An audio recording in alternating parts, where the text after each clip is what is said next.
suñu jooyee dañoo gisul kañu miinoon Serigne Saliou borom lagan kañu fonkoon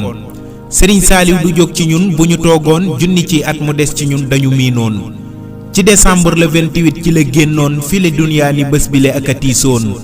Serigne Saliou demam nga ñépp a ko jooyoon jinne ak nit mbindeef yi ñépp a ko soppoon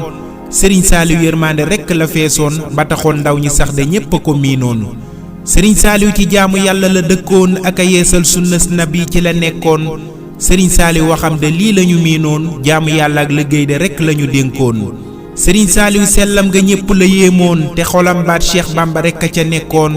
Serigne Saliou mbaaxam nga fépp la àggoon ci ñu weex ñeeg ñu ñuul ñi ñépp la fonkoon Serigne Saliou jëfam ci ñun bu ñu toogoon junni ci at di wax du tax ñu matal kon nañu yem fii te xam ni géej ku ci tànkoon junni ciy paan du tax mu jeex moom la doonoon nañu yem fii te xam ni géej ku ci tànkoon junni ciy paan du tax mu jeex moom la doonoon Serigne Saliou borom jàmm ak jamono du mës di jóg ci sunu xel woy wi ñu ngi koy may képp kuy saalixeen ak saalixaat seen xarit seen soppe Makhtar Talif Vision di sàkku ñaan ci yéen